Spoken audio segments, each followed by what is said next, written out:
Hello and welcome to this lesson. In this lesson, I'm going to provide you with an introductory framework for financial analysis. We will develop on this framework as we go forward with the program. So, in this lesson, we will try to understand the meaning of profitable growth. So, one of the questions that an analyst would always ask when they analyze a business is it growing profitably? So you need to use relevant frameworks and measurement to conduct this diagnosis, and this lesson will introduce you to these frameworks and measurements. What drives profitability of a business?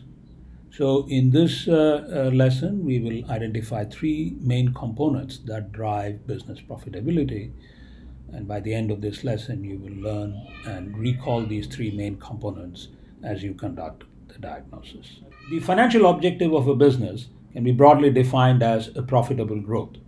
Remember that businesses like to grow, but at the same time, they like to maintain their profitability. So, profitable growth refers to growth in which the return on equity is maintained or improved. So, it is important to maintain or improve the return on equity. Growth refers to growth in sales or revenues. And remember that there are certain underlying assumptions behind the use of these sales and revenues, which we will discuss in later lessons. So, how do we measure growth? Normally, growth is measured as growth in sales, which is current year's sales minus previous year's sales, and then divide the whole thing by the previous year's sales and express it as a percentage. So, growth is always expressed as a percentage, as is profitability. So, return on equity is calculated as net income divided by shareholders' equity, and the whole thing is expressed as a percentage too. Shareholders' equity, you will remember, is paid up capital plus retained earnings. Thus, return on equity measures the return on funds invested by shareholders in this business. Now, return on equity can be decomposed into three components. The first one is margins, the second is efficiency, and the third is financial leverage. Each of these will be elaborated in subsequent lessons. So, what is margins? Margins refers to net income divided by sales. Net income is also called net profit. Now, if a company or a business sells $100 of products or services in a given time period, and then the net profit from this sale is about $5, you could say that the margin is 5%. Higher the margin, better will be the return on equity. The second component is efficiency. This is measured as sales by assets. This is usually expressed as a number. And as you can see, efficiency in finance refers to sales rather than production. Those of you who may be familiar with the engineering definition of efficiency would know that more you produce, more efficient you are. But in finance, it's not how much you produce, rather how much you sell that determines the efficiency. So as you can see, more the sales for a given level of investment in assets, higher will be the return on equity.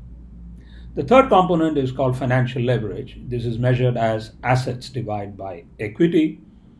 Now, as you can see, if you have $100 of assets and that is matched by $40 of equity, then the rest of it has to come from debt.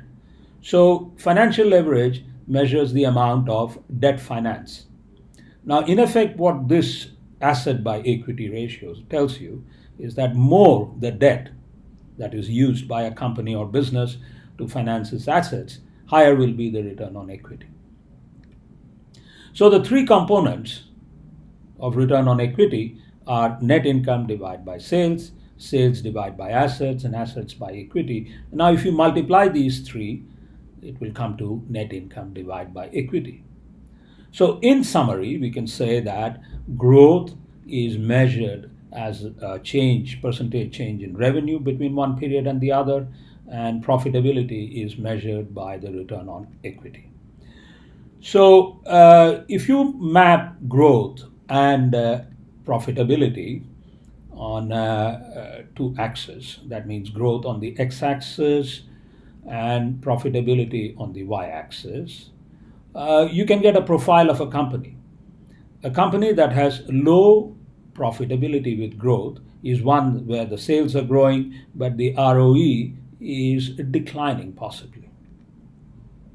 Whereas on the other hand, a company with high profitable growth would have experienced growth in sales, but at the same time, it would also have experienced growth in profitability, or at least have maintained its profitability as measured by ROE. So the growth and ROE map into the two-dimensional axis like this, and companies can fall anywhere in this space depending on how they are doing with growth and profitability. Thank you very much for your attention.